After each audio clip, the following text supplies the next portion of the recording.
So 1 month ago, Apple came out with the brand new Apple Watch SE. And in the first month, there was a lot of excitement around this watch for its low price point and its excellent features, being that it's almost indistinguishable from the Apple Watch Series 6 for the most part, and yet it's selling at under $280, which is closer in price to the Series 3.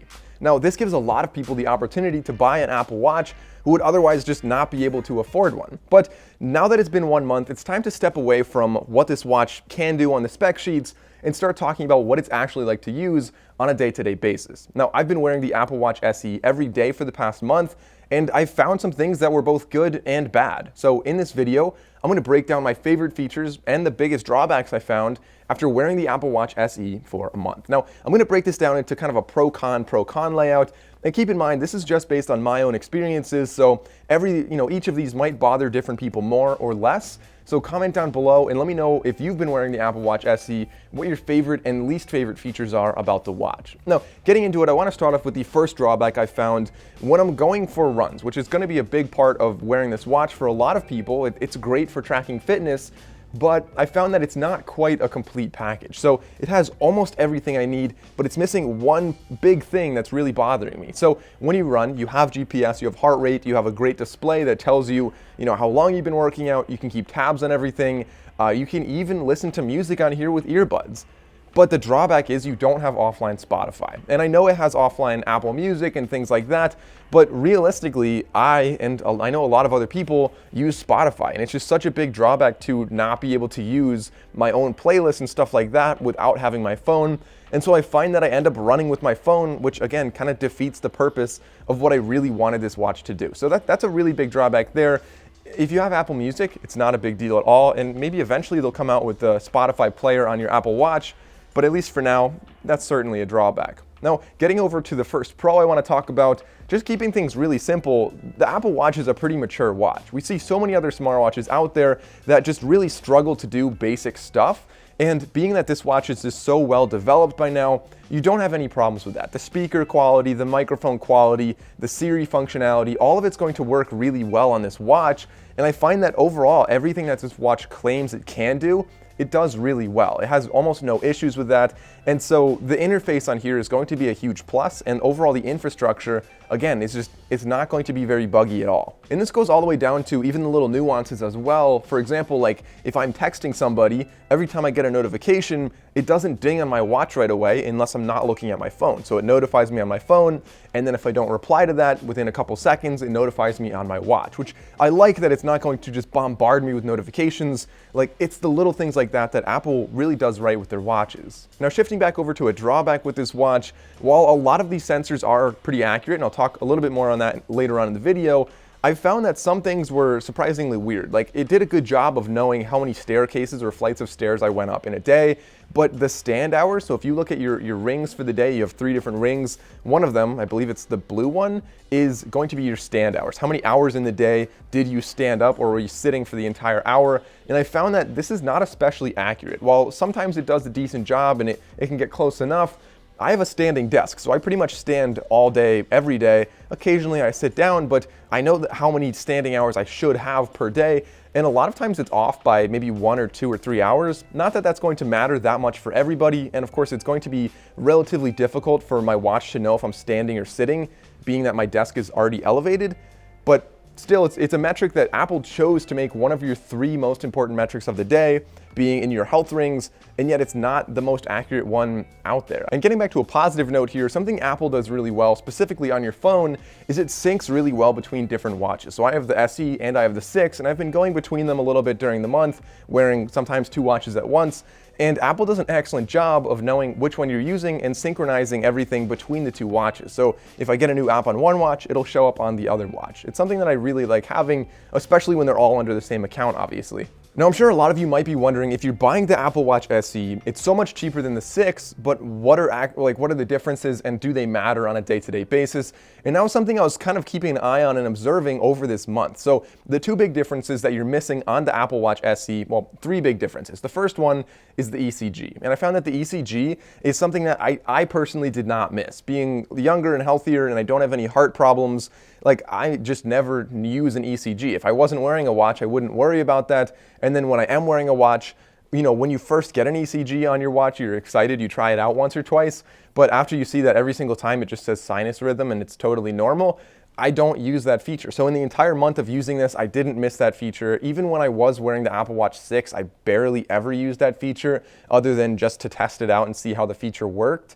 And then the second thing you're missing is blood oxygen measuring. This is something that, again, I didn't really miss that much, but in some situations I did miss it. So for example, in sleep tracking, it is really nice to have that so it can more accurately track your sleep and break down the different cycles or different parts of your cycle you are in. And I'll mention sleep tracking a little bit later on in the video.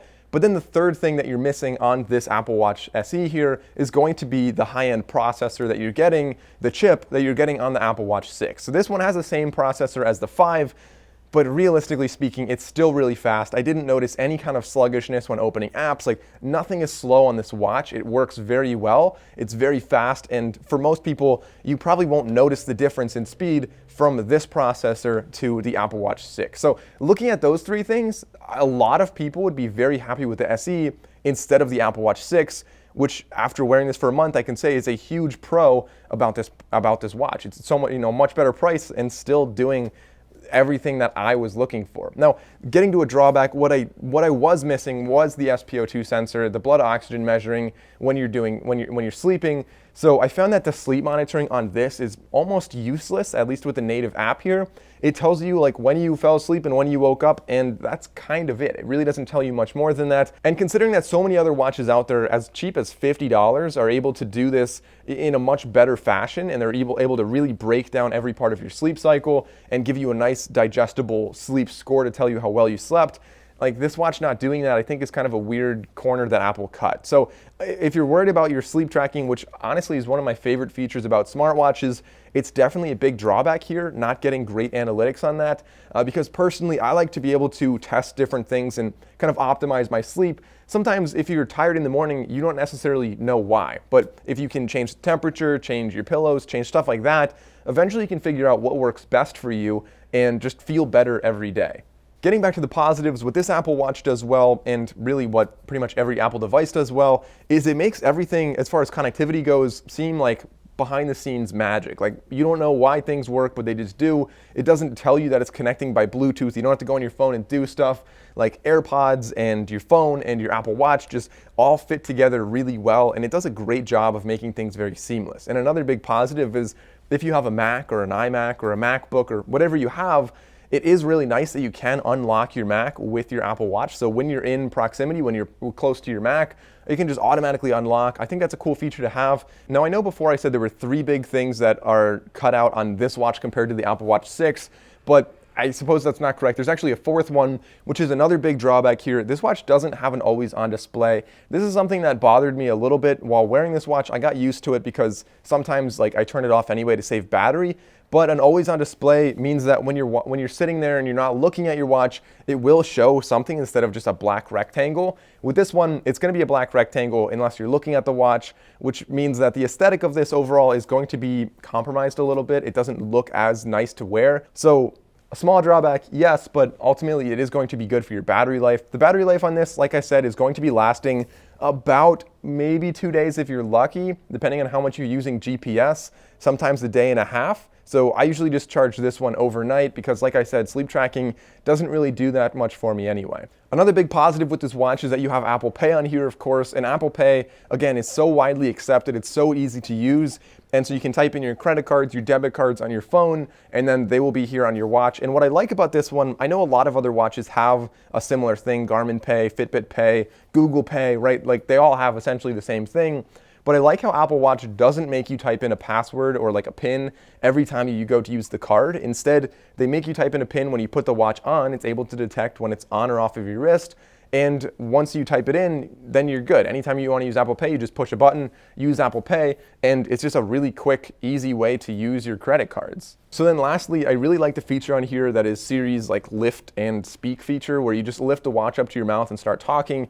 But there is a little bit of a learning curve. It doesn't work unless you do it right. So you want to make sure you like lift it up and turn your wrist in, and then when you start talking, it'll just start listening to you and doing whatever you tell it to do. So guys, overall, the Apple Watch SE here, after wearing it for a month, I still think that this is a great watch to buy. If you're looking to buy an Apple Watch, For most people, this is probably the best one to buy, being that you're saving some money and you're cutting out features that a lot of people won't necessarily use that much anyway.